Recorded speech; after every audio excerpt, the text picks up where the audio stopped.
You know what, Brooke? I don't tell you what the hell to do in your room. You can doodle, you can dance, you can bake a goddamn gingerbread house. I don't give a shit.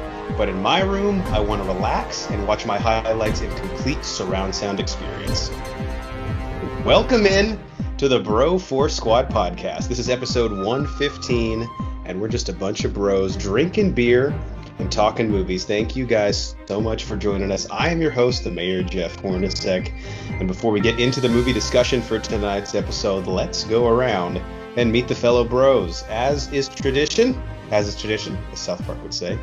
First, we go into the lab to the mad scientist Brian Banner, or as good friend of the pod has now dubbed him, Brian Hammond. So, Brian, which piece of technology are we closer to having in your scientific opinion? Lightsabers or a time machine? Because I could honestly use both. So, I mean, we're at least 20 to 25 years out from having a flux capacitor. So I have to say lightsabers here. Okay, I think that kyber crystals, I mean, shit, we got fucking spacemen going back up into space now. So I think we're going to find some kyber crystals much quicker than we can figure out a flux capacitor.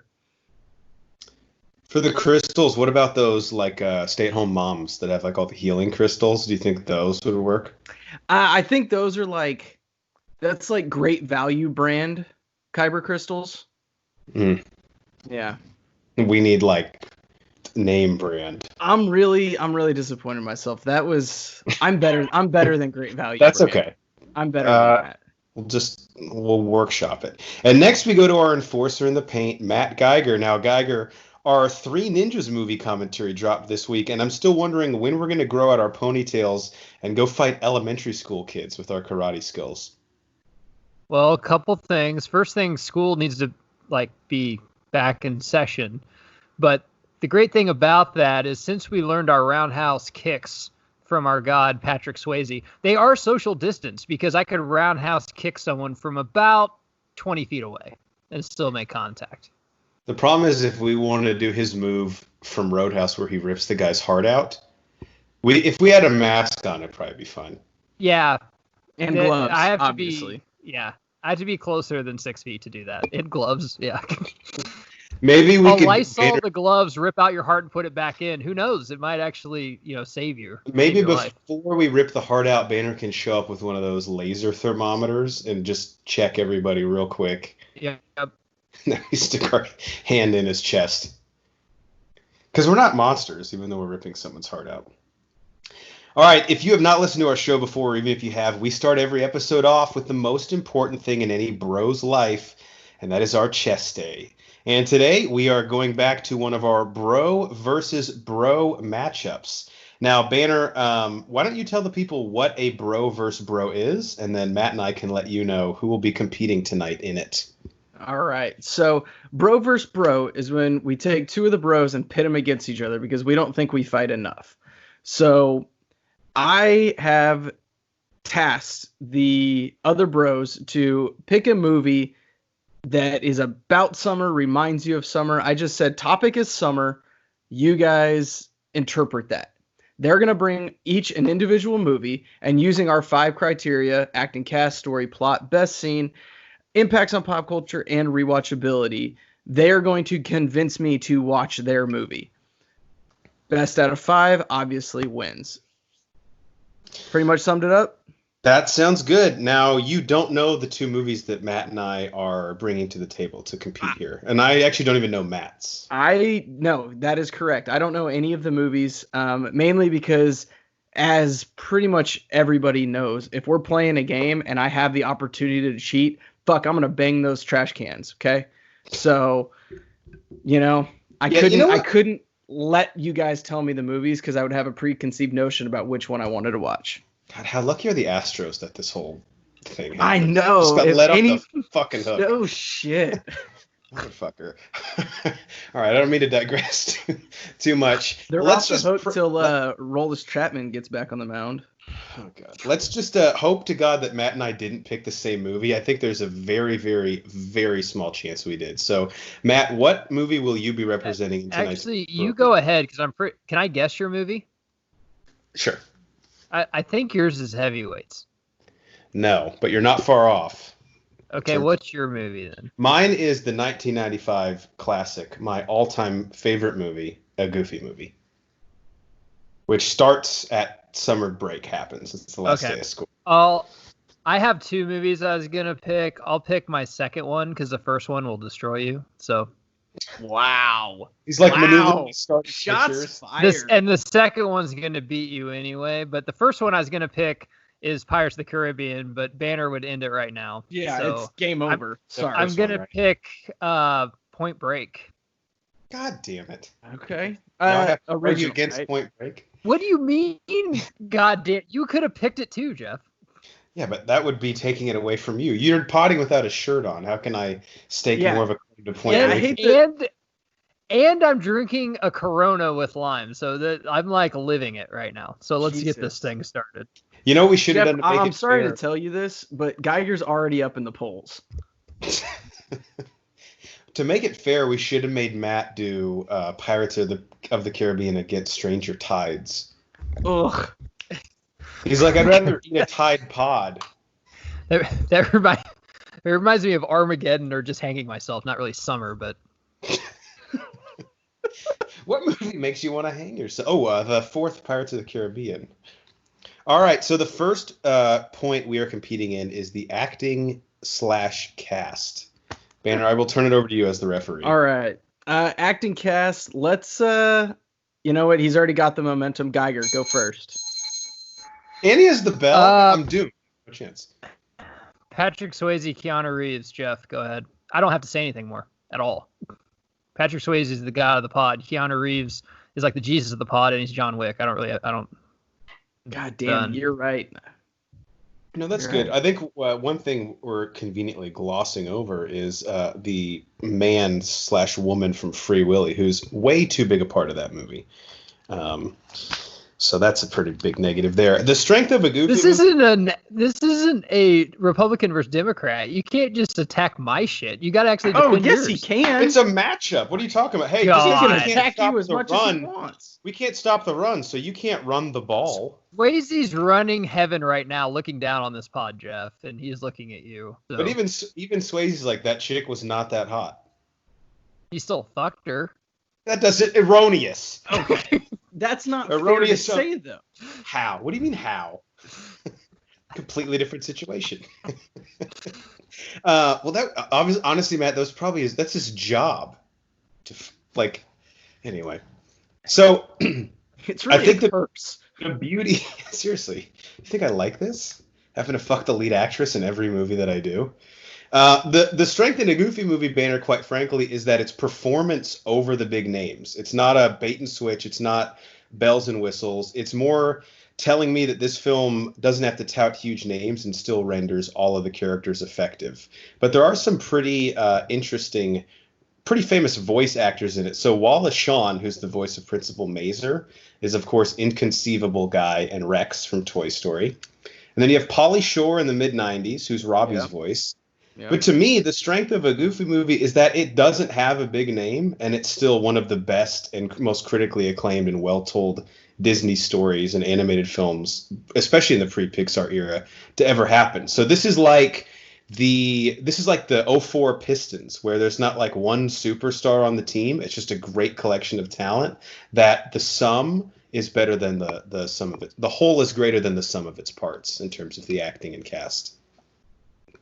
Well, I have to say, Jeff, that was very well put and much more better put than what did I just say? He has more talent than me. What do you want me to do? Look, it made sense to me, Banner. Just give me a point. I'm just saying, Jeff, you would have had it if you would have said Pauly Shore is clearly the number one guy in this movie. I didn't say that. I know, that's the problem. Don't sleep on Pauly. It's like 4 minutes of screen time. Matt right now is like Larry Coker or Barry Switzer. Jeff, let's be honest. He has to give the point to me because basically we're fighting religion with a preacher right now. He's the god of the fucking pod, Patrick Swayze, and this is Bodie. I mean, we should have had a conversation about this. For shame that you even felt like this needed to be argued.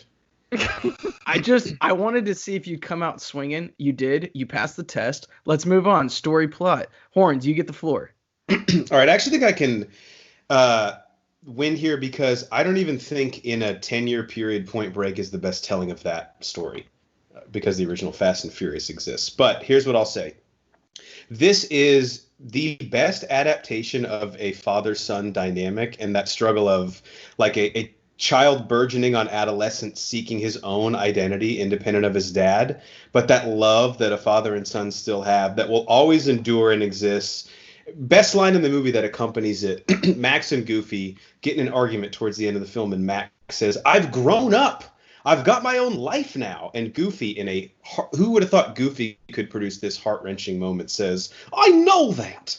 I just wanted to be part of it." I mean, that line alone brings tears to your eyes. This is so relatable because in our teenage years, we always have that fight with our parents where we're like, dude, get the fuck off me. I'm doing my own thing.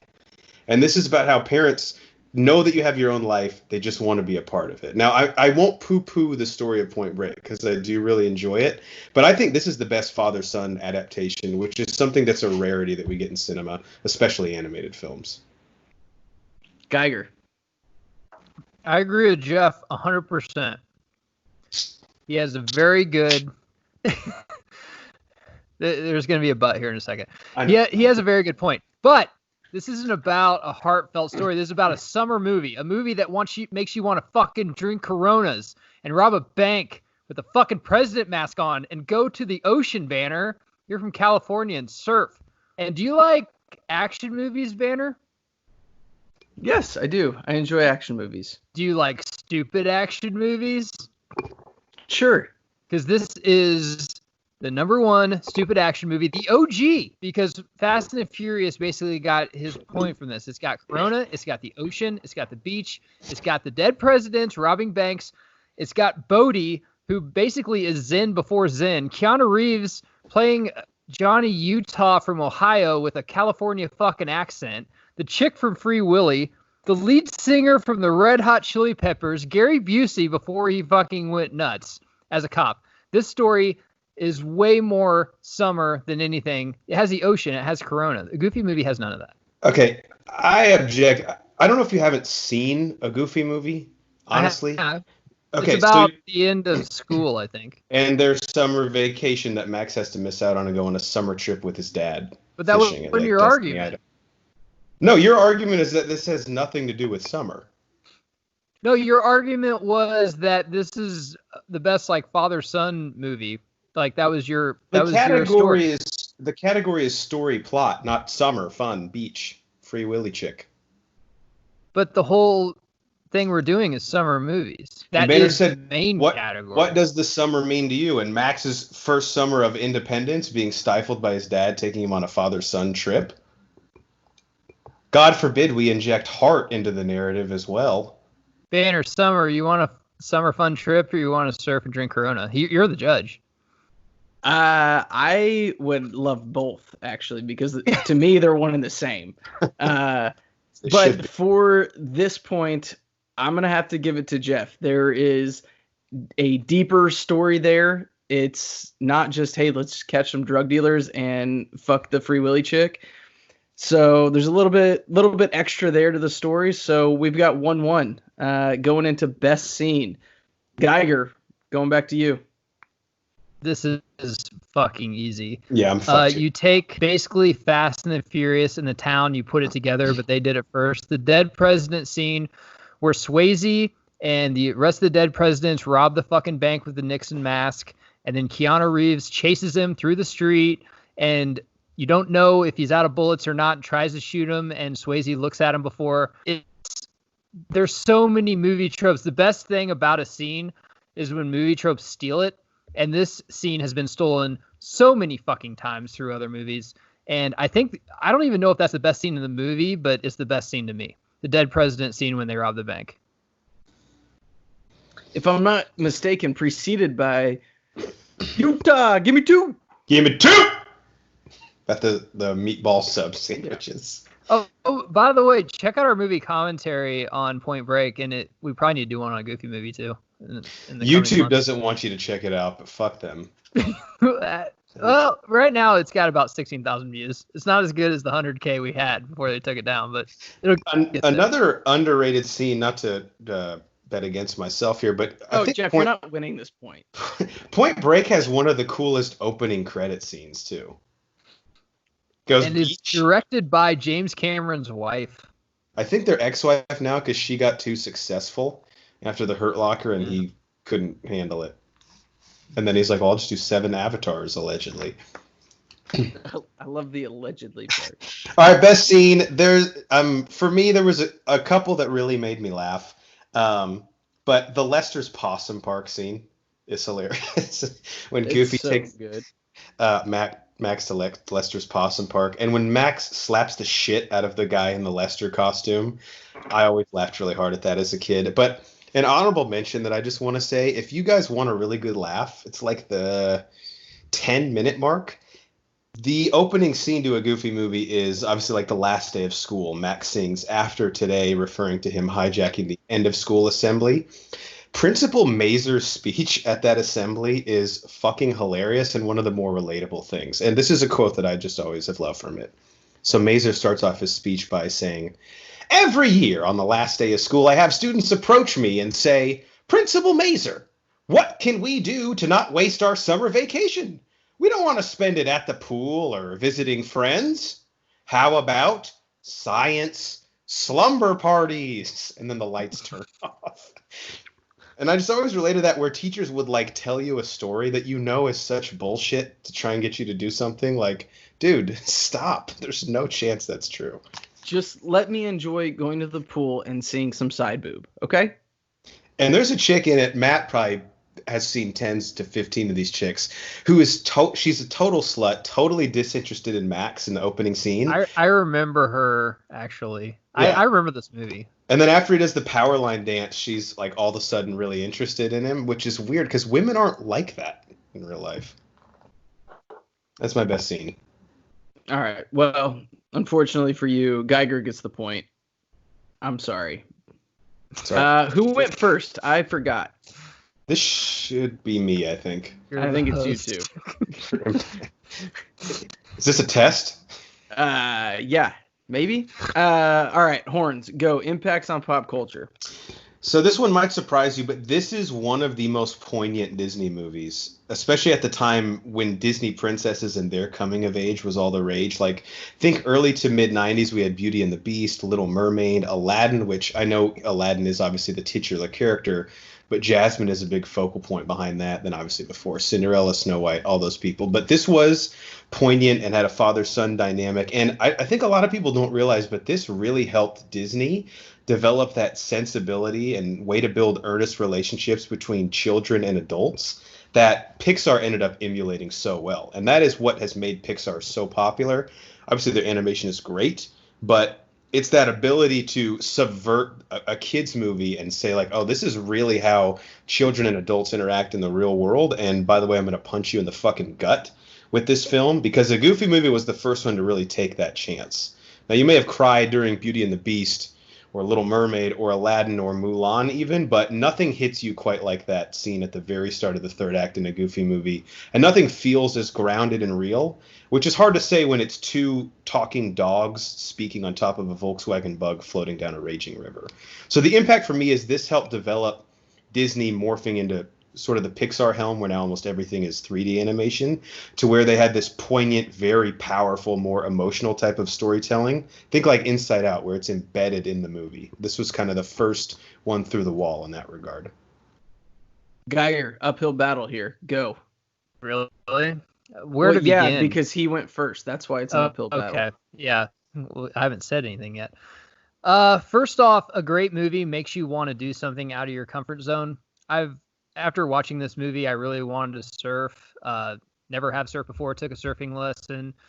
And it's like sex. You don't have to be good at it to enjoy it, man. And this movie really made me want to surf. This movie put Keanu Reeves on the map. He wouldn't be John Wick without this movie. This movie put Corona on the map. Not even type of the movie. With product placement, Corona is in this movie. We wouldn't have Corona Extra. We wouldn't have Modelo. We wouldn't have Pacifico. We wouldn't have Dos Equis if Corona wasn't in certain movies and TV shows, this being one of the first ones. And finally, I'm going to just stab Jeff in the heart. His favorite movie franchise ever would not happen without this movie. Fast and the Furious franchise would not have happened without Point Break, period. I think it's disgusting to use both beer And the Fast and Furious I'm, against me. I'm basically like touching your ex-wife's tits in front At of you. my and own using dinner it- party. Your own dinner party that You're you breaking invited bread me at my to, table? and you said I can have a +1, and I brought your ex-girlfriend. I didn't even know she was dating anyone. I don't even think I had to say that last thing to win the point, but I had to go for the heart. I think it's closer than you're giving. It's a lot closer than what you think. Also, to be fair, and Banner, you give the point wherever you got to give it, because I'll still fight like hell in the last one. But the topic of summer was so broad. I mean, if I would have known we were gonna take fucking gloves off, I might have picked a bigger heavy hitter. But obviously, I'm very biased because I love a Goofy movie so much. But this is like a 15-2 matchup. I'm not going to come at you with like my 8th best summer movie. Every time, the start of summer, Memorial Day weekend, I always watch Point Break. It's me and my wife's like probably favorite movie because she's from California. As is Banner. I'm going to have to. I don't want to do this, Jeff. I really don't. But I have to give this. I don't need the ref apologizing. I have to give this to Geiger because he actually made his point earlier in the show, not on this point. There are so many things that were taken from this movie that are now in other movies and have been replicated. Again, I don't necessarily agree, but I don't disagree with whether we would have Fast and the Furious without Point Break. Yes, there are a lot of similarities, but I don't know. That's a discussion for a different pod. We're going to go Geiger on this. So 3-1, Geiger, you've won, but can you demoralize Horns? With rewatchability? Fuck it. I'll try. This has every single fucking thing that this podcast was built on. Swayze, Keanu, bonfire scene, drinking Corona, fucking bank robbing scene with mask, old president mask, surfing, ugly chick that doesn't take one finger down, Banner. Ugly chick doesn't. We like hot chicks. There's some hot chicks in this movie. Stupid ass plot, stupid action movie, perfect movie to do a movie commentary on. That's why it was our second highest movie commentary ever until YouTube took it down. Every single thing about this movie screams Bro Force Squad. If you could have another movie that screams Bro Force Squad more than that movie, I'd like to see it. Other than maybe Fast and the Furious, but as we said, there'd be no Fast and the Furious without Point Break. Everything about this is us to a T. And that's why we rewatch it all the time. Horns. Also, Point Break, and again, game's over, so I'm still gonna hustle out. But it's a great movie to have on. We're shaking hands now. Yeah, we're letting the walk-ons like get I got Jeff's jersey, he's got mine. We're taking a picture. I'm letting the white kid that helps our GPA get in the game real quick.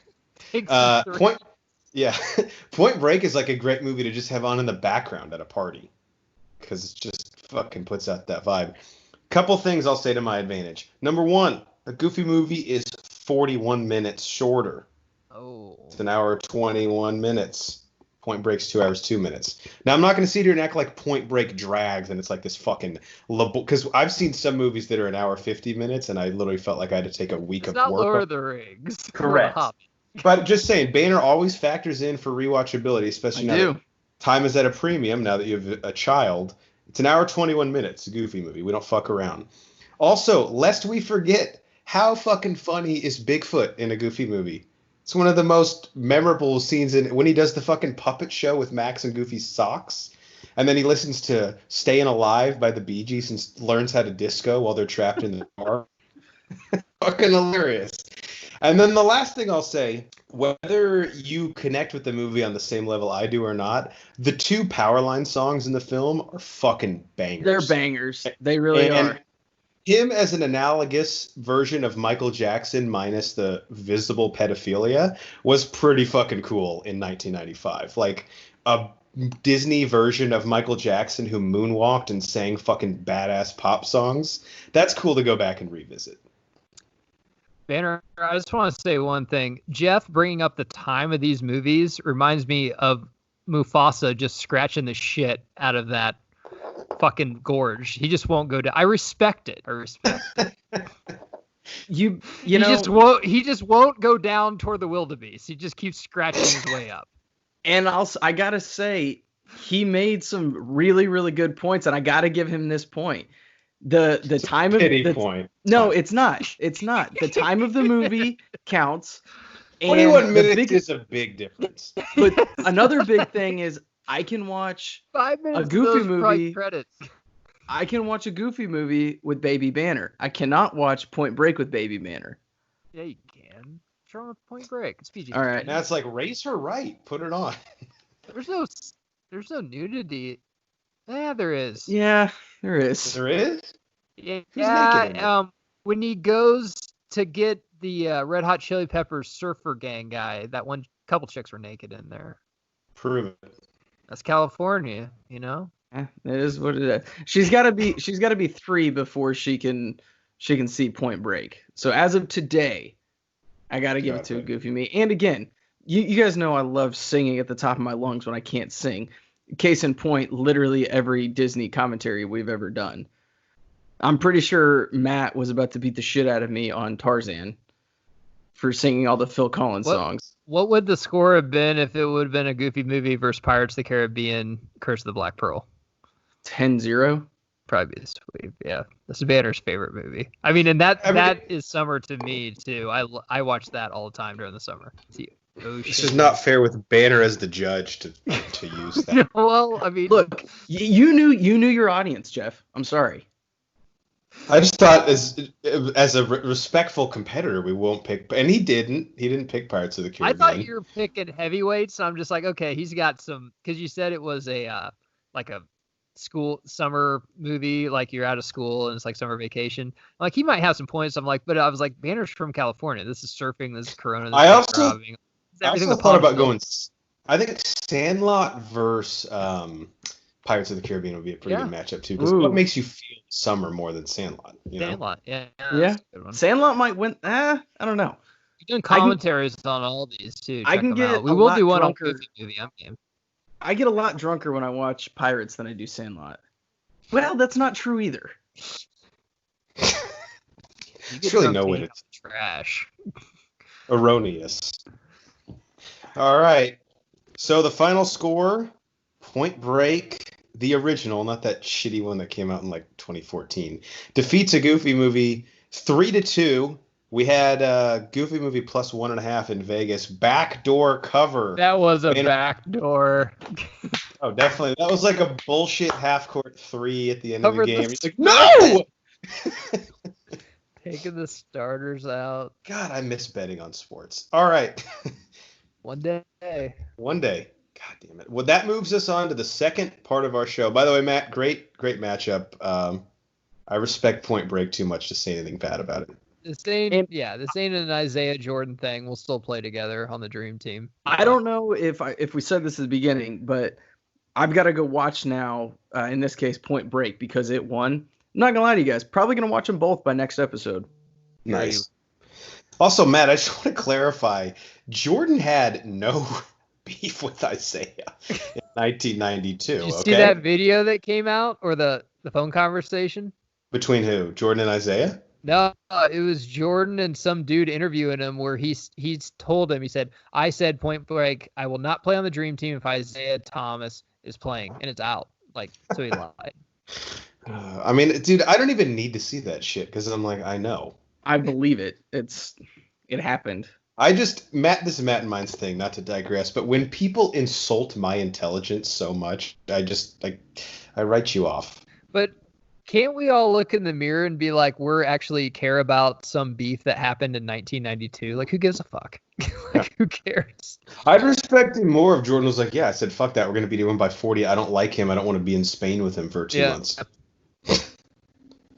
Okay. Like, who would have been like, oh. All right. Second part of our show is our protein shake, where we go around and talk about what's in our cup, also known as what have we watched lately.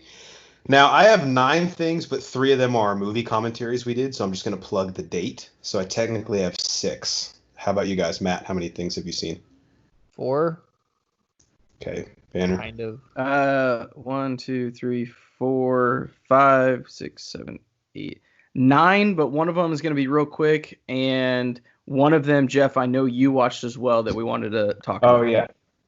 All right, Banner, why don't you knock a couple out to get us started?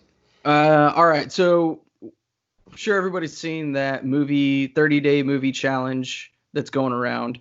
Oh yeah, we'll talk about this combined here. Yeah. Do you want to? We'll just both do our. How many days did you get through? Like 4? Yeah, I got through 4. Okay, why don't we do like our days in order then? Okay, perfect. So, first movie you remember seeing. Mine was I'm sorry, Aladdin. Banner. Real quick, can I just plug the guys who actually invented this in case they do find Of this course. podcast? Yeah. So I believe these are their Instagram handles. At It's Raining Han, like Han Solo. Great fucking name. God, that's awesome. At Hostel _ and then the number 0. And then at Cries, CRYS. So I found this, someone else that we follow retweeted it. I'm sorry, guys, if you follow us on Twitter and you're any of those 3 people, I apologize. We found it from someone else, but I just wanted to give you credit. Sorry, Banner. Back to you.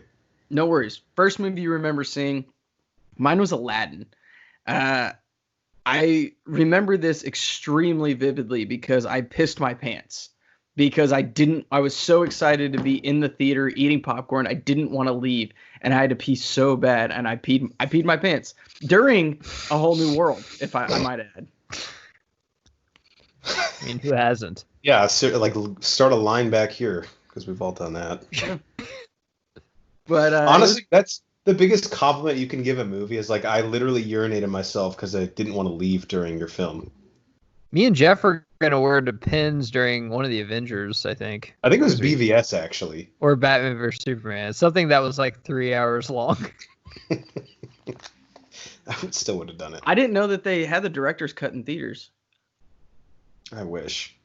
Matt, before I say mine, not to put you on the spot, is there a movie that is like your first movie memory? Like the first movie? I think the first movie I saw at home was Batman, Michael Keaton. The first movie I ever saw in theaters was not Fievel Goes West, but an American Tale, the first Fievel. Nice. Yeah, so the 30-day movie challenge, if you don't know at home real quick, I don't know if there's a way I can post it, but we have retweeted it. Someone basically came up with, since everyone's kind of had their lives thrown off a little bit these past couple months, a different type of movie to watch each day. And day 1, of course, as Banner said, was the first movie you remember seeing. I think Batman I'm glad you said that. That's one of my earlier memories too. And that's one too where it's like, I love how our parents showed that to us clearly way before we should have. Oh my God. Yeah, it's fucking dark. It's really dark. Like, it's too dark for me now, and I'm like 31. Shut the fuck up. You watch The Crow like every other week. Yeah, well, that's just religion, though. Yeah, Matt watches The Crow when he needs a laugh. That's how dark his life is. It's disgusting. The first movie I remember, day 1 for me, I've talked about this a little bit on pod, is an animated film called Rock-a-Doodle.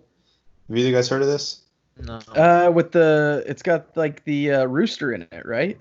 Yeah, the premise is pretty cool. Matt, you might dig this. It's a 1991 film, and Glenn Campbell plays a rooster named Chanticleer, who is basically Elvis. Like, he's designed and sings like Elvis. And his job is to sing, and the sun comes up. And something happens one day, and he forgets to crow or sing, and the sun still comes up. So he's like, oh, well, my whole fucking life has no meaning. The sun just comes up without me. So he leaves. And then these evil owls come, since it's night all the time because the sun isn't rising. And these owls, as a kid, and even now, dude, I'm 32. They're kind of scary. Scary as fuck, bro. Jesus Christ. Christopher Plummer, who was the old guy in Knives Out, and he's been in a billion things. He voices Grand Duke Owl. This movie, Banner, you can't show this one to baby Banner till she's at least 7, because I remember like shitting my pants but still wanting to watch it. And there's a great line at the end of this movie. I can't remember who voices like the hound dog in the film, but he's like a good old boy, and he goes, Chanticleer, you got to crow, and you got to crow now. And I've always wanted that as my ringtone. So Rock-a-Doodle, first movie I remember seeing. Banner, back to you. All right. Hold on. I got to unlock my phone again. Day 2, movie that starts with the letter of your name. So I think technically it's your favorite movie that starts with the letter of your name. But I think you I can just pick anything though. Like you could have picked yeah, Bad News Bears if you wanted. that's what I did. I picked Batman Ninja. Guys, I can honestly say this is my first anime movie that I've ever watched.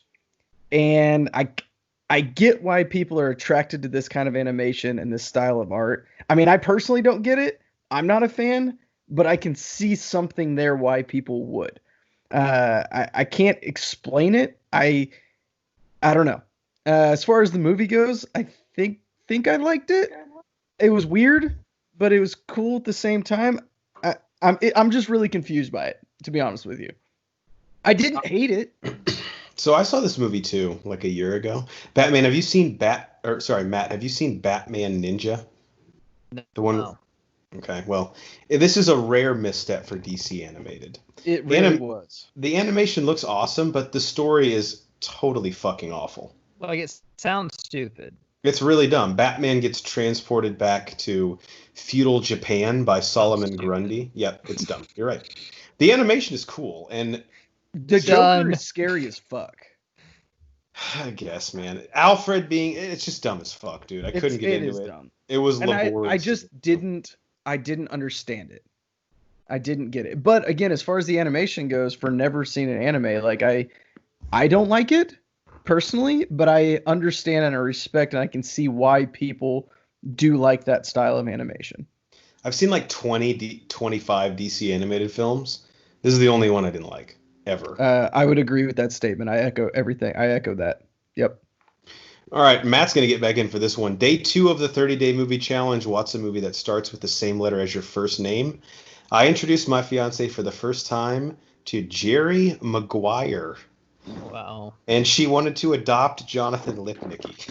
Yeah, it's cute as hell. I was like, well, Google him now. You won't want to adopt him anymore. He looks like a freak. I thought he was jacked. He is. Like, it's disgusting. Oh, okay. Like, I thought he bodybuilder, dude. And I forgot, and you probably remember this, but he's also the kid in both of the Stuart Little movies. Mike's. Say that again? He's in both the Mikes. No, well, I know he's in the good point. He's in the first one, but he's the kid in Stuart Little who like finds the. Oh yeah. But this is just a great fucking movie, and you and I have done a commentary on this with Popeye Jones, and I think we also did a review, right? I think so, yeah. Where does this rank for you in terms of sports movies? Obviously, Bob Sugar is like the god. It's hard. I would. It depends on how we're ranking them. But if it's something that you want to pick to watch with your wife, this is one of the number one sports movies ever. Yes. Because this has something for everybody. In terms of sports movies, I think it'd be maybe in the top 15. That's still a tough list. Yeah, but don't you agree though? Yeah, that's an accomplishment. If you're trying to watch something with your wife, but you want to watch a sports movie, like this is almost a romantic comedy too. But I mean, It's not better than Bull Durham. It's not. I don't know. It's not better than Tin Cup. It's not better than Caddyshack. It's a great movie. No, but you're right. I don't think it's up That's there. a stacked list at the top. It's not better than Sandlot. Yeah. Top 15. Miracles ahead of it, but like for a date movie, like you said, it's something for everybody because the agency side of sports not something we get to see a lot, and obviously him and Dorothy's relationship is what really brings the movie full circle. So Jerry Maguire was my day 2 in the 30-day movie challenge. But let's do one more and then we'll let Geiger get all right. Stuff. Day 3, a movie that has more than 5 words. So I actually fucked up and I did 2 for this. Whoops. First, I did Austin Powers and the Spy Who Shagged Me. Got 45 minutes in and remembered this is the second one. So then I had to go back and watch Austin Powers International Man of Mystery, the first one. And obviously then I went back and finished the second one. Guys, these are fucking solid movies, man. They hold up? They hold up. They're They do. really funny. Second one is where Fat Bastard, right? He's not in the first one? Correct. Yes. And then the third one, Fat Bastard loses all the weight. Because he went on the Subway diet like Jared. Yeah. Yeah. And his neck looks like a vagina. Which one was funnier to you? I think I liked The Spy Who Shagged Me better. But it's really, really hard They're both really fucking good. I think the second one is where they really did more with Dr. Evil. They did, and that's when Mini-Me came in, and it just, I don't know, guys. Although the first one has like Geiger and mine's favorite quote of all time, where Scott goes, "I have a gun in my room. I'll go get it. Come shoot him." The first one, though, when he has 5 at the poker table in Vegas and stays, is one of the greatest fucking things in the movie. Like to live dangerously. And like even the fucking guy, the dealer's like, I suggest you hit. Like literally. If a dealer tells you to hit, you're... Yeah, you either need to go bust or, go above 20. One of the two. I also like to live dangerously. Cycling quotes. He's like, I won't lie to you. Cards aren't my bag. Like, yeah, we could tell you sat on a 5, which is hard to even get with like. I was gonna say, I don't think I've ever. Can't bust from that. You can't bust from that hand. Yeah, the most you could get is 16. He was playing it safe. Yeah, it's fucking great. Oh my god. You know what? What if the dealer busted and he won on a 5? Who's laughing now? Yeah. Can the dealer stay at like 13? Does he have to hit? I think he has to hit 16 and under. All right, well, you can tell we don't gamble much. All right, my day 3, I'm going to recommend this to both of you, but Matt, especially, you would love it. What We Do in the Shadows is my movie with 5 words or more in the title. This is Taika Waititi's first film. And it is a mockumentary where him and the guy from Flight of the Conchords and one other dude play vampires who are roommates in modern day, I think they're in London. They're just like living among people, but it's like the real world, but they're vampires. And I'll just tell you this, the opening scene to it, Taika Waititi is in it and wrote and directed it. He's introducing you to the other vampires, and he's introduces his roommate and says, "This is Vladislav. He's sort of like the bad boy of the group." And it cuts to them like trying to get into a bar. And the guy, like, one of their friends, like, throws up, and the guy gets really embarrassed when the cops come, and he turns into a bat and flies away. So his friends get a DUI, and then he turns. How did you watch this? I rented it from my local library. Okay. Let's put it that way. Okay. I understand. But Message what we received. This has also been turned into a show on FX. What We Do in the Shadows. It's on its 2nd season. That's like based on the same. Taika Waititi is not involved with that, but the concept is just like perfect for. It's like The Office, but it's with vampires living in modern day. So. Interesting. All right, Matt. Let's turn it over to you. What do you got? 5 words or more. Yeah. Oh, so I'm sorry. What? I'm sorry. We forgot even to do day 2 with you. So do day 2 first, unless you already have one for day 2. What's day 2? It's a movie that starts with the same letter as your first name. Oh, Magnificent 7, the first review we ever did, me and Banner on the Broken Wow. Squad. Great one. Damn. Great. The 2016 one? Or 2017? 2017, I think. Yeah. And the other one, 5 words or more. Once upon a time. Of course you would. In Mexico.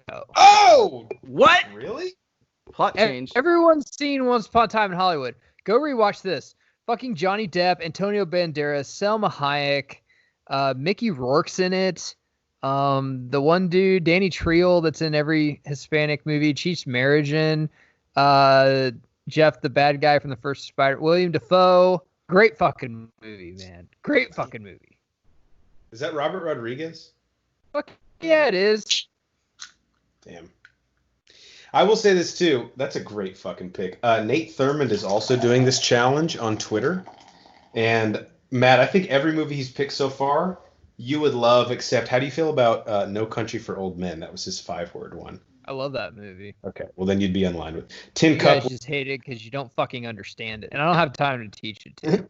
One of the days, I think it's day 8, which we'll get to, it's pick a movie where someone has a profession you want. And Thurman picked Tin Cup. Yeah. That'd be cool. As a driving range pro or like a PGA pro?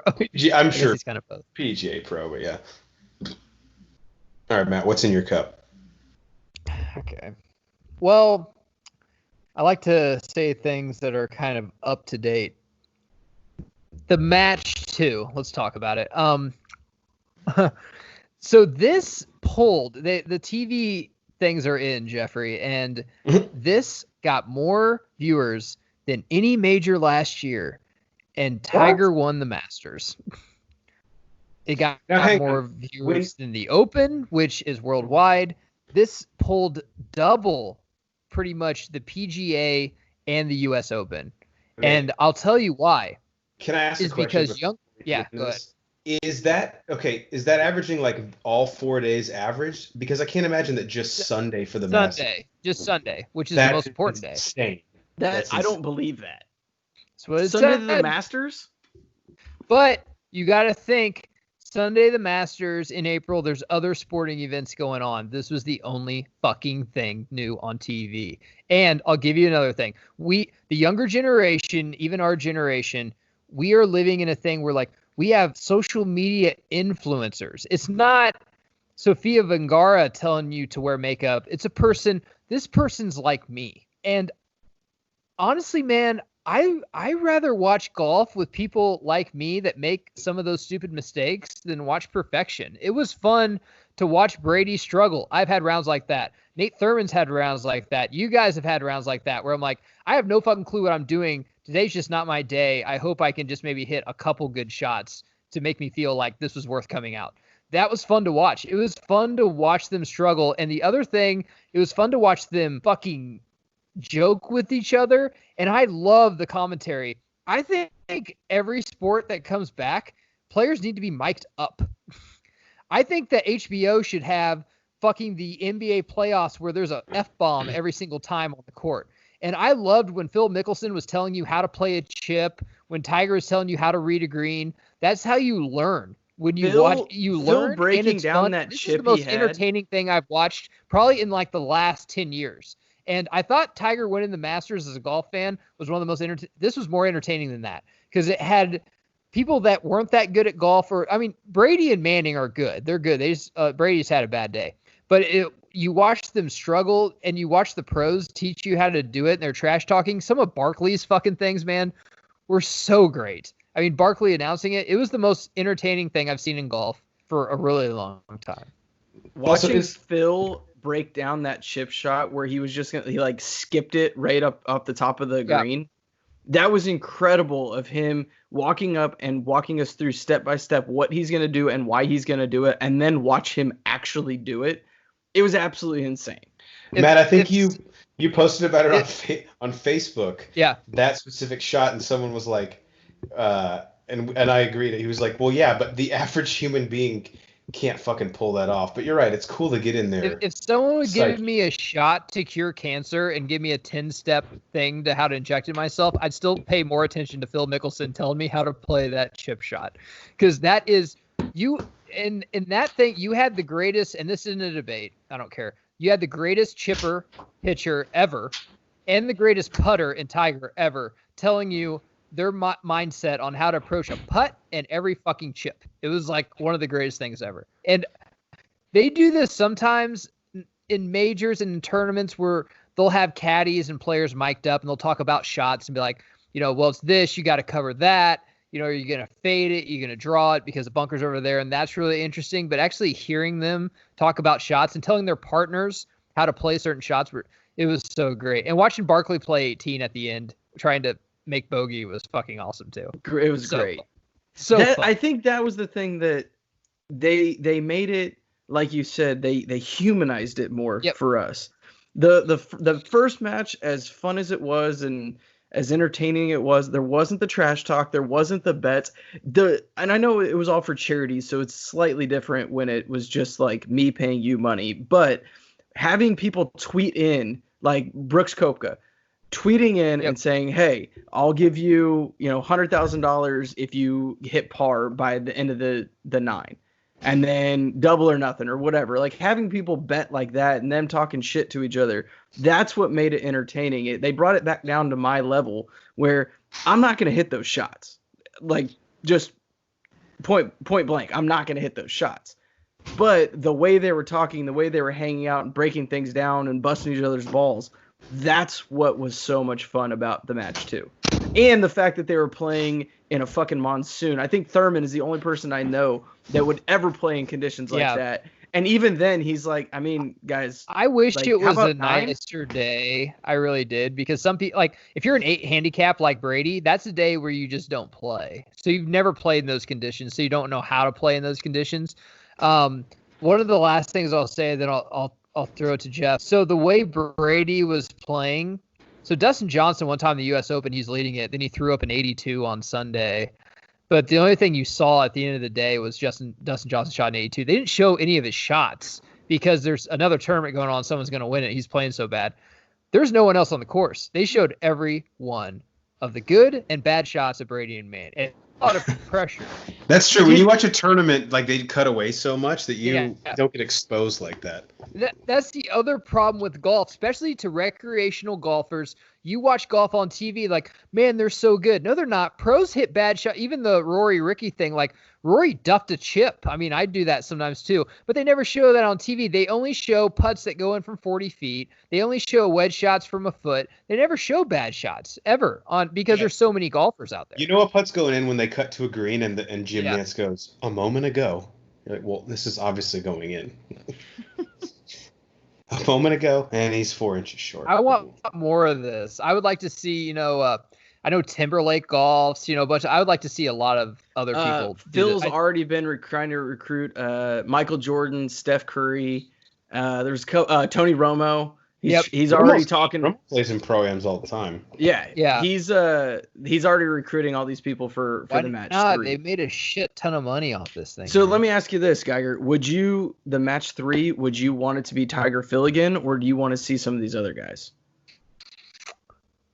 I'd like to see so one team on one hole and another team on another and do 4-man and bring in some of the legends, like bring in Lee Trevino, bring in Jack Nicklaus. So it'd be like cool. Jack Nicklaus, Tiger, and then like 2, an actor and a rapper or something. And then you have like, I don't know, the Black Knight, Gary Player, and Phil, Greg something Norman. like that. You know what the most entertaining Greg thing Norman would be is if they brought John Daly on. Yeah. I think that'd be cool. Barefoot, See, that's the other thing. That's beer in hand and all. If I had to have a diss on it, I would like to see someone like actually drinking or like smoking a cigar while playing. Because Jordan would be smoking a cigar if he was playing, which would be kind of cool. Or if he was just breathing. Like, he's just smoking a cigar right now.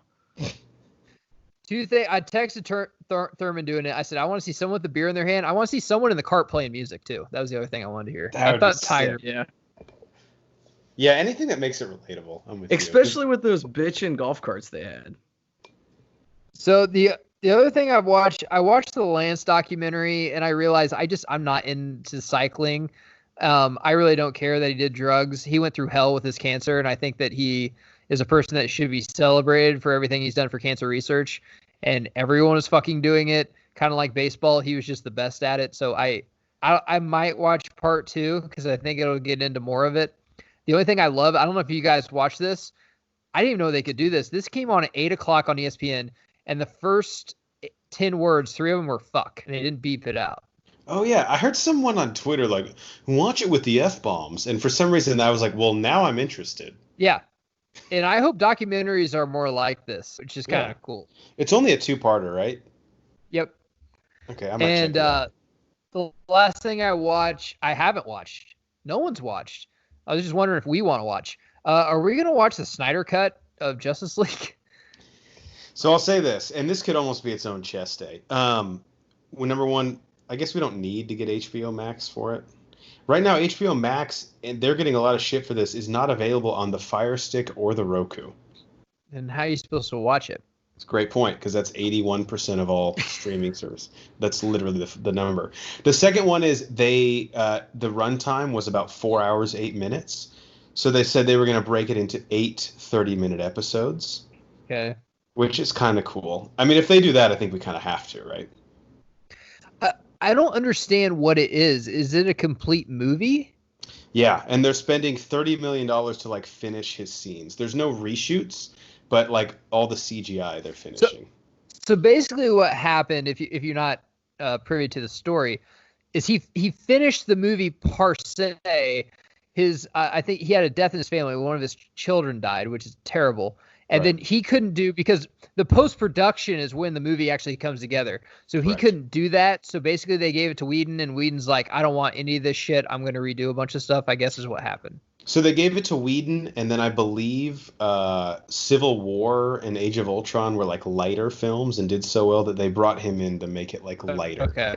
All right. So Snyder's version, and you can even tell in Whedon's version, there's like weird, like every joke Batman makes, you're like, oh my god. It's very misplaced. It's not the Batman that we've seen for 2 movies.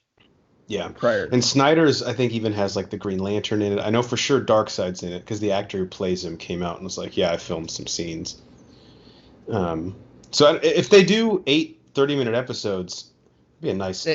They said that I was reading online that the after credit scene was not Jesse Eisenberg. It was Martian Manhunter and Green Lantern, which was played by Armie Hammer. Yeah, and Martian Manhunter. Yeah, and it's filmed at that lake by Wayne Manor. Armie Hammer filmed it, and the guy who's the general in Man of Steel and BVS and this ends up being Martian Manhunter. But the thing that I'm, I guess, more interested in is like. I'm not interested in, but this does create a bit of a problem because now David Ayer of Suicide Squad is claiming he has an Ayer's cut. Very interested to watch. Not gonna lie. We have to be like, dude, there can't always be a better fucking movie that for some reason didn't get released. I don't want to say I'm the guy that doesn't do drugs, Jeff, but then once cocaine's put in front of me, I snort the shit out of it because that was the movie I was promised, and that movie started the pod because it was so fucking bad. And I will pay to watch both of those movies. Guys, we're not proud of this. Suicide Squad started this. Yeah. So I guess we owe it. Looks like we're watching the David Ayers version. The only problem is like HBO Max. Like I'm not gonna pay for it, especially if it's not on Fire Stick. So we gotta. Oh, I'm super fucking confused because I have HBO Now. I may or may not split it with Thurman, and all of a sudden my iPhone updated it to where it says HBO Max. So do I now have HBO Max even though I had HBO Now? It just changed. Yeah, like the app updated and it changed. I don't think the same thing, are they? No, they're totally different. HBO Now is free right now, right? Through coronavirus stuff? Or it was? Maybe. But HBO, what's the new one? HBO Max. That's the big one. That has South Park, Friends, like all the Cartoon Network shit from when we were kids. That's the one they want you to pay $15 a month for, twice the price of Disney Plus. Yeah, I'm not paying which is a tough pill to swallow. Will you wait until the Heirs and Justice League's going on first, and the Heirs come on there? Pay $15 for 1 month to watch both those, because I will do that. Yeah. No, what I'll do is I'll create a new email and get 1 month free, and then cancel it before that. Okay. It's a week. Either way. So if they drop the Snyder Cut like 1 episode a week, I mean, they got you. Just wait till the end. I can make 7 new emails. All right. I mean, I wouldn't stoop. They could be listening right now. I wouldn't do that. They are I'm just saying somebody might do that. They need Matt, to safeguard themselves against this all the time. Matt, I'm glad you brought that up because I did want to talk about it because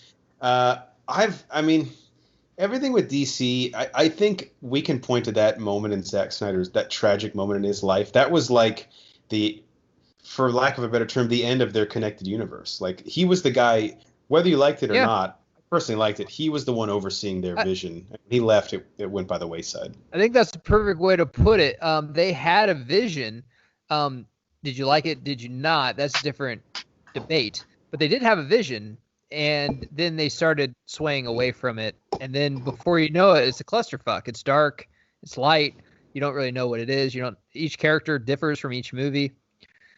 So there's a really good YouTube thing where they actually showed Snyder's 5-picture vision. And it was so cool because some of the scenes in BVS were actually scenes that were going to be used like 4 movies later. Like the Nightmare scene was actually going to be like, that was a scene from a movie like 20 years in the future and stuff, and it all connected. It's kind of cool. I think I watched the same YouTube video as you actually. Yeah, probably. Yeah, I mean it's interesting. This I'll watch it. I mean, I'm a fan of Man of Steel. I like BVS. I'll watch it. Justice League sucked. And I just feel So like we were robbed. Could it be worse than Justice League that we got? I mean, honestly, could it be worse? No, it'll probably be great, dude. Yeah, it probably will be not that bad. And one thing I feel like, Matt, you and I, even going back to like episode 1 and 2, talked about this. We were robbed of Joe Manganiello as Deathstroke. Yep, we were. Did you say that as a question? Bad. I wanted it bad, dude. Would have been cool. Now I don't like his blonde hair in his one scene he's in, but he would have been fucking awesome. The question going forward though is what's next? We got Pattinson's Batman. What does that connect to, if anything? What if everyone loves this cut? Are they going to bring Snyder back and will Affleck come back and will they just say, okay, the Whedon one isn't canon, and what's? Well, that's the question. Such a cluster. Yeah, I don't know. They don't know. Wonder Woman 84 apparently doesn't connect to anything but the first Wonder Woman. Aquaman 2 is up in the air. How does that even... Never mind. I don't know. We need to end this now, or this is going to be like a 5-hour Suicide Squad 2, with James Gunn's movie where they've recast half the Suicide Squad. Here's a live look into Warner Brothers Studios. See, the puppy was now a dog. Like, they have no fucking clue. Like, they just, talk. Where are the bagels? Mr. Madison, I grant you no points, and may God have mercy on your soul. But if that comes out, yeah, I mean, we'll find a way to watch it. Be it through our public library or something else. Anything else, Matt? No, I don't think so.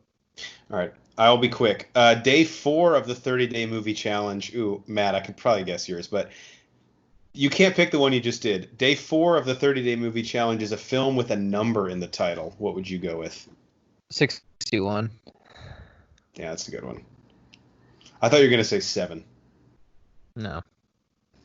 61 gets really no love because everyone's like, oh, The Natural's a better. I mean, no. 61 is definitely one of the treasures on the pod. I think it's one of the greatest baseball movies ever. It's definitely underrated for sure. That is Thomas Jane, right?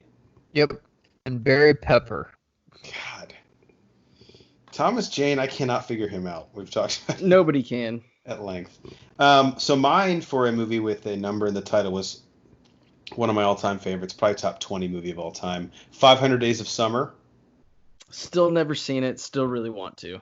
It's really, really good. The framing device is perfect. So Summer is a person. It's Zooey Deschanel.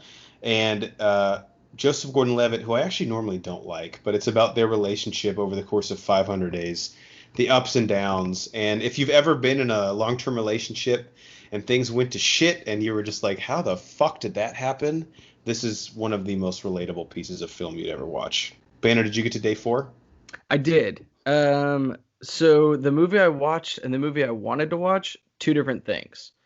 The movie I wanted to watch was 187 with Samuel L. Jackson. Have you guys seen this? No. He is... I haven't seen it in a long time. He's like a principal at I think it's in like Compton, and a student gets killed, and they say like 187 is the police code that goes out over the radio when there's a homicide. And I don't know. It's like I don't even fucking remember it. I don't remember it, to be honest with you. Is he like fucking movie? As a suspect in the murder or something? No, it was one of his students, I believe. They got killed. And then like there's a gang of Hispanic people that like go after him because it was his people that killed him, and they write 187 across all of his shit because that's the police code that goes out. I don't know. I shouldn't have even brought it up because I don't remember it, and I didn't watch it. What I watched was Iron Man 2. Sounds like basically the same movie. Pretty similar. I love Iron Man 2. Matt and I are huge Sam Rockwell. Oh yeah. He is fantastic in this, and Mickey Rourke was not used to his fullest potential. He wasn't. I just really don't get the hate for Iron Man 2, to be honest with you. No, I mean it's a setup movie. Like without it introducing Black Widow and Nick Fury, we wouldn't have the Avengers, and we would understand the Avenger Initiative and blah blah blah blah blah. But it's a really good fucking movie. I agree. I mean, I'm sorry that we see Thor's hammer, Cap, Shield, Agent Coulson, Black Widow, and the Avengers Initiative is referenced. Like, God forbid. Yeah, but they didn't develop their villain. Oh wait, that's every fucking Marvel movie. Dude, I get My that bad. it's Mickey Rourke and but to me, Justin Hammer he gets plenty of time on screen. He gets more. He's developed more than Whiplash is. Yeah, Whiplash is kind of the muscle. Now, granted, that's relegating Oscar winner Mickey Rourke to a role he shouldn't be in, but at the same time, like, he's still in the movie. He has some cool fucking scenes. He does. He's a fucking badass in it too. Anyway. All right. Last thing I watched before I'll just rattle off 3 movie commentaries. I watched Dead to Me, Season 2 on Netflix. This is that show with Matt and Mine's girl, Linda Cardellini, and Christina Applegate. Oh, nice. And James Marsden is in it. This is just a great show to watch with your wife or girlfriend. A little bit of a murder mystery, a little bit of about 50% comedy, 50% murder mystery. 30-minute episodes, 8 episodes a season in both seasons. It's a quick watch. It's really fucking fun. And both seasons have ended with some pretty big cliffhangers it's just really good television. So this is the opposite of Netflix trash, like the other. What's it called? Dead to Me. Dead to Me. Okay. Yeah. Really good, and it's tough these days to find shows that like you will like equal amounts as your significant other, but this one I definitely think is right up there. All right, 3 things real quick. We did movie commentaries on Willy Wonka and the Chocolate Factory. Matt, you want to say anything about this before I plug it? It's a lot of fun. And I don't think hardly any kids got raped in the making of the movie, so that's good. Hardly any. Yeah. Hardly. I just wrote way trippier than we remembered, and Charlie's grandpa was totally faking his illness. He's fine the whole time. Which we get into vivid detail. I mean, we do not let this guy off the fucking hook. He shouldn't be left off the hook. He's like he's a fucking athlete that's just always injured. Scottie Pippen.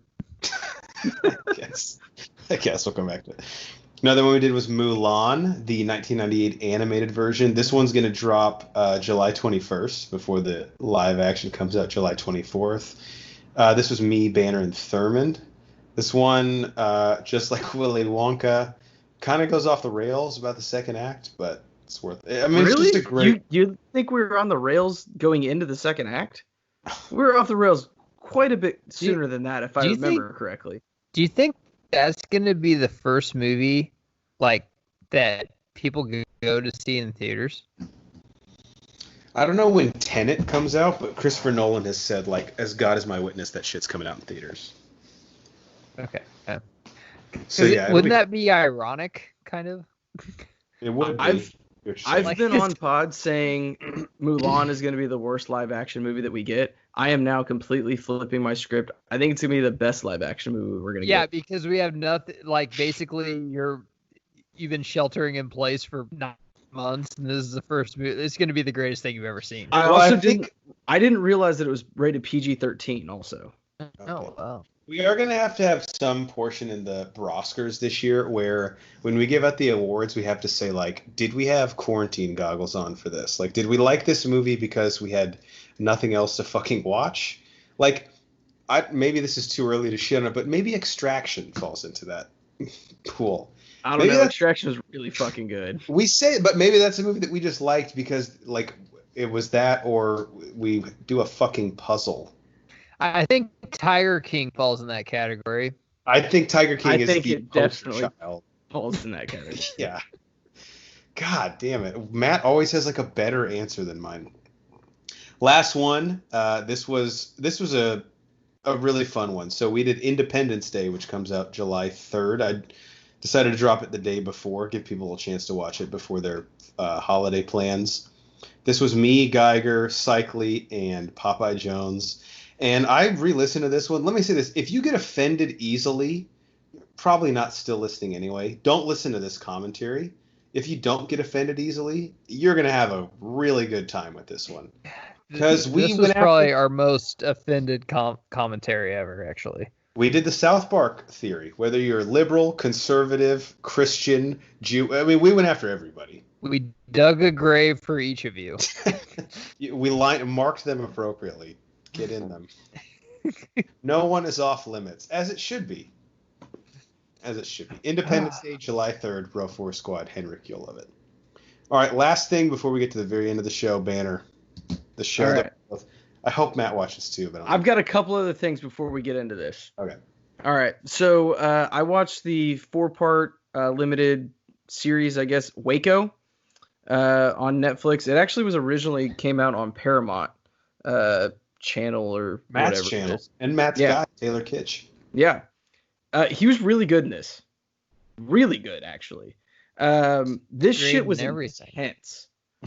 Like, just the fact that it was real, and I know they Hollywooded it up a little bit for the show, but having this cult have a real life 35-minute shootout with the authorities, and then they basically hunker down for 50 days before the events happen at the end, which I don't want to give anything away. I know it's not like a spoiler, but dude, shit is intense. It was really well filmed, really well written, really well acted. Just, if you guys have nothing to, it's kind of heavy though. It's really heavy to watch. So if you are about to go to bed, didn't probably look like don't a fun time. I'll put it that way. It was not a fun time, but it was very interesting, and it was a good watch. I'll say that. I never wanted to watch it whenever I sat down to watch it, but the wife had it on, and I said, well, fuck it, why not? Next thing, I watched Contagion, because, I mean, we're literally living it. Guys, there's a lot of similarities between real life and this. Best part about this, though, is Matt Damon... Well, even better. Matt Damon trying to pretend like he cares that Gwyneth Paltrow cheated on him and then died. I forgot she cheated on him. Yeah. So, I don't know. I don't think it was a great movie. I thought Lawrence Fishburne was really good in it. The cast is really good. Jude Law, Kate Winslet, if I remember right. Yep. I mean, I don't know. I feel like it ramped up and then it just kind of ended. It's been a long time since I've seen it, and I'm not ready to watch it now. No, I wouldn't watch it. I mean, it was fine. And then last thing, guys, I've been watching a lot of Frozen 2. And by a lot of, I mean, I've watched it multiple times. Again, we have to remember I have a 2-year-old. And two things I'll say about it. One, Frozen 2 kicks Frozen 1's ass so hard it's not even funny. Wow. And two, Elsa is the worst. Okay. I'll squad blog about it, unless we want to get into it now. You want to get into it now. The only thing I want to say is, I remember I think I saw it before you in theaters. Not by much, by a day. And I was like, yeah, man, it's good, but look, I don't pride myself. What's Forrest Gump say? I'm not a smart man, but I know what love is. I'm not a smart man, but for a children's movie especially, that plot confused the fuck out of me. I remember leaving in the second act when they go through the shipwreck that they find and the whole lineage with their parents, how it relates to the forest. I was like, dude, I don't know what the fuck is going on now. I'm going to be honest with you. I've probably watched it 15 times in the last week and a half. I'm still not 100% clear on what's going on. Okay. Doesn't change the fact that it's way better than the first one. The music, every music, you could take the worst song from this movie and put it against whichever Let It Go or whatever you think the best song in Frozen 1 is, and Frozen 2 is going to win. I think Let It Go is very overrated. It is extremely overrated. It's like Judas. The Kristoff rock ballad in the middle fucks so hard. Kristoff and Sven, they're bros. Bro Force Squad Hall of Fame nominees. I'll throw it out there. Not first ballot. Yeah, do you bring Sven out to a bar, you're closing that night. Yeah. It's, I don't know. We'll squad blog about it. Elsa's the worst. All right, Jeff. Let's do it. Labor of Love. Matt, did you get to watch this? No. Damn it. God. I want Matt's opinion more than I want my own. You'll love it. I've actually had to work this week. Like I wasn't working for a while, and I've actually had to work, and it's been hell. I haven't been able to watch very much stuff. It's short, so they're only hour episodes, so you can catch Yeah, up. I'm only one behind, I know. All right, well, the premise, if you haven't heard of Labor of Love, it's a new reality show on Fox where a 41-year-old divorcee woman has 15 men compete for the right to impregnate her. All right? So, Banner, before we get into the guys, true love, it's beautiful. The first episode, basically, they introduce us, obviously, to all the guys, and then they do a competition, which may seem callous, but it's necessary for this, where they get a sperm count on everybody. So what were your thoughts on that, just kind of as our intro into the show? What I'm disappointed is they didn't time how long it took them to jack off. Did it hard to be to jack off in a trailer where you can feel it vibrating from other guys jacking off? Not easy, I would imagine. I don't know from experience. I don't know. It's just extremely weird, a little uncomfortable to watch, but at the same time, like you said, extremely necessary. If any of these guys came back unfertile, boom, boot them right there. Right? So let's dive into the guys, unless you have something else you want to add about like the premise before we get into it. Oh no, it's super fucking weird. But other than that, let's go.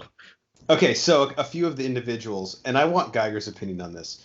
So Geiger, you watch a lot of reality TV. So there's a guy in the show actually named Matt. All the guys in this are like age 38 to 45. So it's not like there's like someone 20 years younger than her. Yeah. Every time Matt pops up on the screen, it just says former pro wrestler. When they have someone and they only say what they used to do, what am I supposed to fucking assume? Well, I bet I would know who he is too. I was thinking of a Matt, but he died, so it's probably not that guy. Probably not. But yeah, that's awesome. When it's like, yeah, former. It was like, I don't really do anything now. They do that all the time, right? It's like what they used. But so the scene where they have to all masturbate for their fertility, he says that he was a former pro wrestler, so he can masturbate well. I was kind of confused how those two things were. Matt Stryker is his name. You're on the road a lot, I guess. Matt Stryker, okay. But isn't that you're on the road a lot, so I guess you masturbate a lot? Don't they have groupies in every city, though? Not if you're like a low-level wrestler. Oh I guess that makes sense.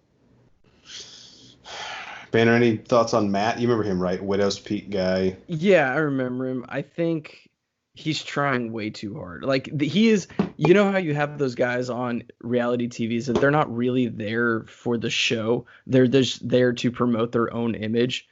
That is him to a T. He's like, yeah, I used to be a former pro wrestler, so like I'm better than everybody. But just remember, I used to be a former pro wrestler. Yeah. Did I mention I was a former pro wrestler? Yeah, it came up in passing. I actually know who he is. You do? He was in the WWE for a while. Yeah. Damn. So like long enough to where he might actually have a little bit of money?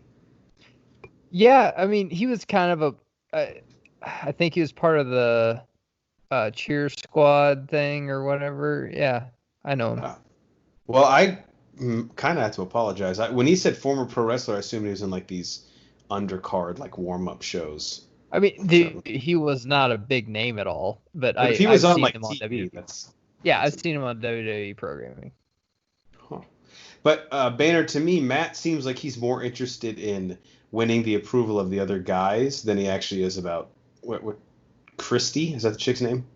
I don't know, but she's 41 and she's still got it popping. She does. Although Alan forgets her name, which I'm going to get to that in a second. Oh, we'll get to Alan. We got to get to Budge, who's going to be Matt's favorite guy. He's the 46-year-old who will not go 2 sentences without letting you know that he is a very religious and has morals, so he will not be having a cocktail tonight. And he is opposed to the fertility test. I'll just say this. This is like someone showing up to the NFL Combine, and they say, I don't really think I should have to lift weights or run. But I'll throw. You always have to have a religious freak on these shows. It just balances it out. It's fucking great. Especially someone that cries religion even though they're on a show like this. Right. Yeah, clearly whatever you're doing isn't working, dude. And the first night, one guy this guy's 38. He gets so drunk he starts like throwing up into an Ozarka bottle. And I just wanted them to cut to Butch, like, well, I mean, if he had the Lord in his life, like really, because he was praying to God through the toilet. I want to talk about the drunk guy. I don't know his name, but he's gonna be top 3. He's gonna be one of the final 3 because he's that bad boy that she just can't let go.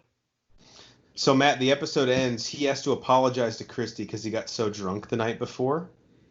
And then he walks in the next room, and she forgives him. He walks in the next room. And he says, I'm not having another drink the entire time we're here. What do you think happens when he walks never say that to a woman. What do you think happens when he walks in the next room? Does he have a beer? Oh, Pretty sure okay. it's shots. Fine. A one shot. They're celebrating they made the next round. A little nectar of the gods. Never hurt anybody. Ever. Yeah, name one problem in anyone's life alcohol's caused. I'll wait. So that has me excited. Johnny Tsunami was also on this. Dude, that guy was pathetic. Wasn't he? Did he not look like a 40-year-old Johnny Tsunami though? Yeah. Do some of these guys have, of course, probably have kids and ex-wives and stuff? I'm guessing. A lot of them have ex-wives. I don't. If any of them have kids, they haven't mentioned it. If they do. But that's the thing. Oh my God, Matt! I wish you could have seen this guy taking like a page out of the worst way to hit on girls playbook. Literally any question. I can't remember. Oh my God, this is cringeworthy. He gets sent home. So Banner, let's role play real quick. All right. Why don't you be Christy and I'll be the guy? You just ask me any basic question, okay? So, like, what do you do for a living? I have a job, but I really want to talk about you. For example, like, what do you do for a living? Well, I'm an accountant. So, like, what do you like to do for fun? Like, do you like to take walks? Oh, I definitely have hobbies. What sort of thing would you find yourself doing on maybe like a spring weekend? I mean, I guess maybe riding a bike. See, that works when it's an even playing field, but she already won. You're competing for me, so I'm interviewing you, basically is what this is. Correct, so and that's... You have to sell yourself to her. These guys need you as a coach because that motherfucker went home very quickly. She's like, he won't even have a shot, though. He won't even answer like really simple questions like, what kind of food do you like? Well, I do eat. What's your name? I mean, I'm not gonna lie to you. I do name. eat, but what kind of food do you enjoy? Tally was that guy's name. And then Banner, the last thing I wanted to bring up was Alan, the guy who seemed to be the front runner. Matt, this guy is like Eric Bana, has the looks, he's a doctor, has the Australian accent, has the highest sperm count. Only problem, super minor, he forgot Christie's name. He called her Cindy. So she has to remember 15 people's fucking names. You only have to remember your name. One. Yeah. I was like, that's a pretty good point. Banner, anything you want to add to Labor of Love? I am disgusted with myself, but I can't wait for the next episode. I'm so excited. I'll try to watch it tomorrow or Friday. When do the new ones start, Banner? Are they Thursdays? They're either Thursdays or Fridays. I don't know. It's going to be tough. I've got Agents of S.H.I.E.L.D. I got to watch, too. That's true. Trend Pimp, shout out. Can't believe you still watch that show. Final season, bruh.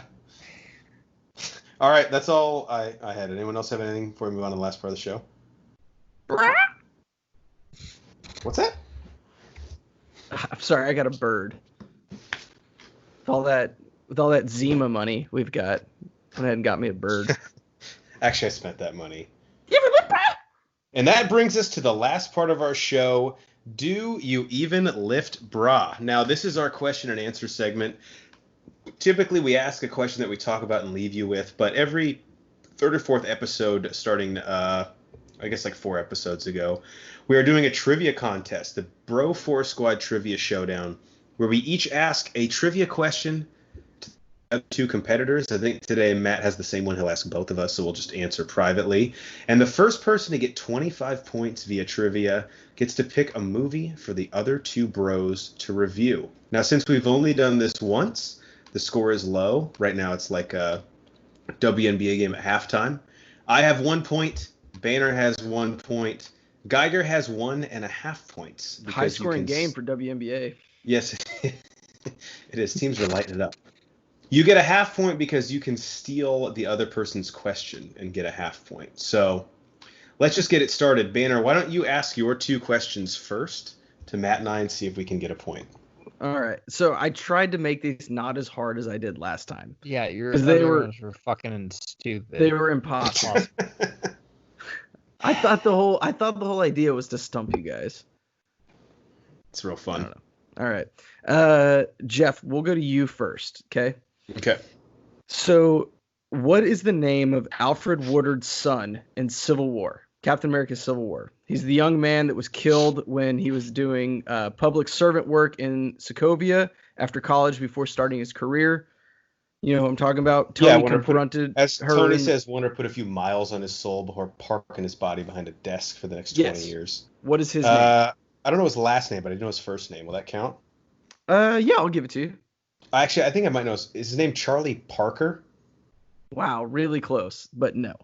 Charlie is his first name. Charles Spencer. So you're not going to give me...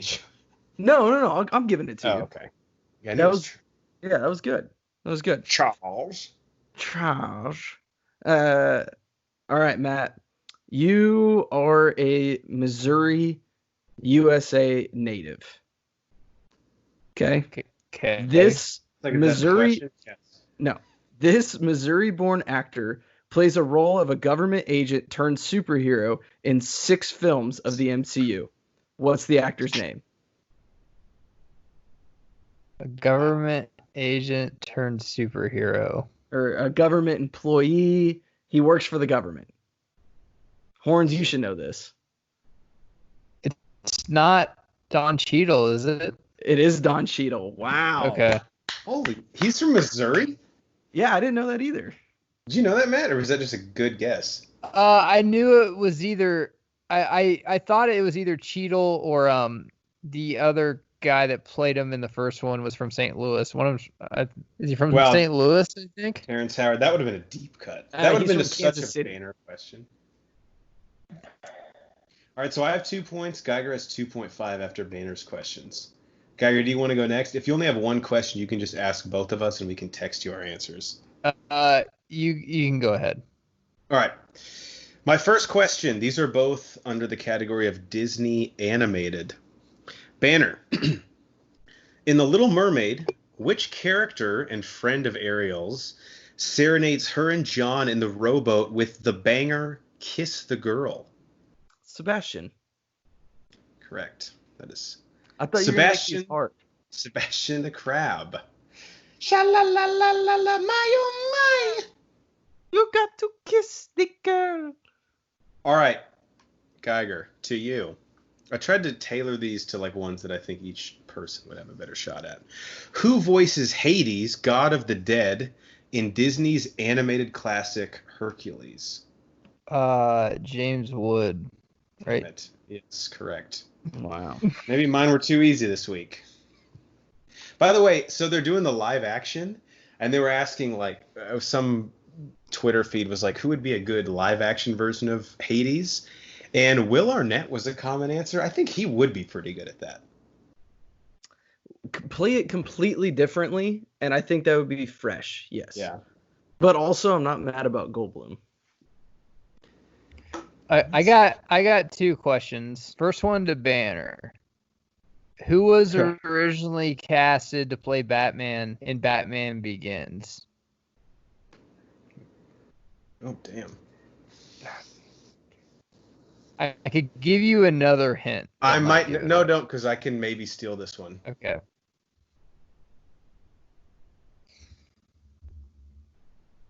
What year was Batman Banner's Begins? screen is frozen or he's thinking? I'm thinking. I think it was 04. It? I'll double check though for you. 2005. He I actually wanna wore the suit. I want to say Cruise, but I know that's not right. It's not right. Yeah. Now Geiger, this person's actually in the movie, right? Wow, that was my second. Yeah, that was my second. It's Cillian Murphy. Yeah. Oh, wow. I don't think I knew that.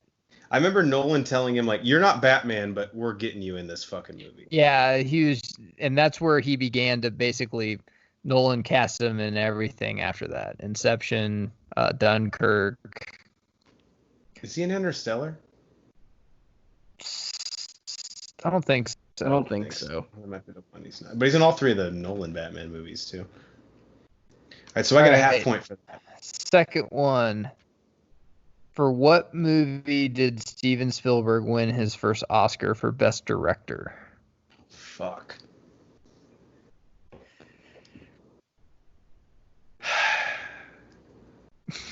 I feel like this is kind of a trick question. I feel like this was later in his career. Because like all his great movies early wouldn't have been Best Picture candidates, right? Or Yeah, Best probably. Yeah, correct. Like Indiana Jones, E.T., Close I don't Encounter, have this Jaws. movie. I think this movie came out in the 90s. I think.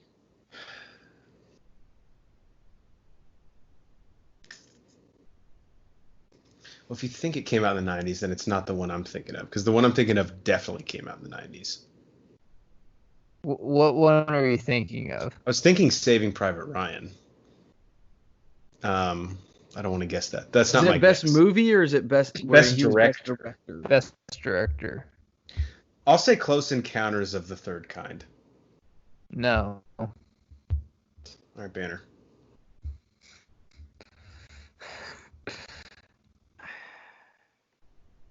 Mine are hard, but they're doable. Yeah, for sure.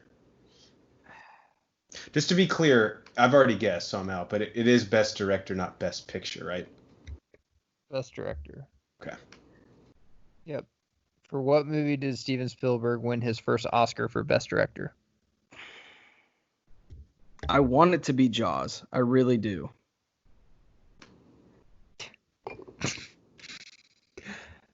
I bet he did too, because he had to wait a little longer than that.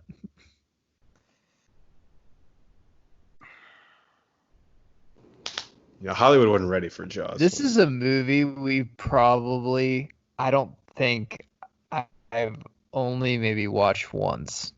What was your guess, Jeff? It's not on TV. Close that Encounters much. of the Third Kind. Like, this movie's never on TV. Are you looking at his filmography? No. You're looking at something.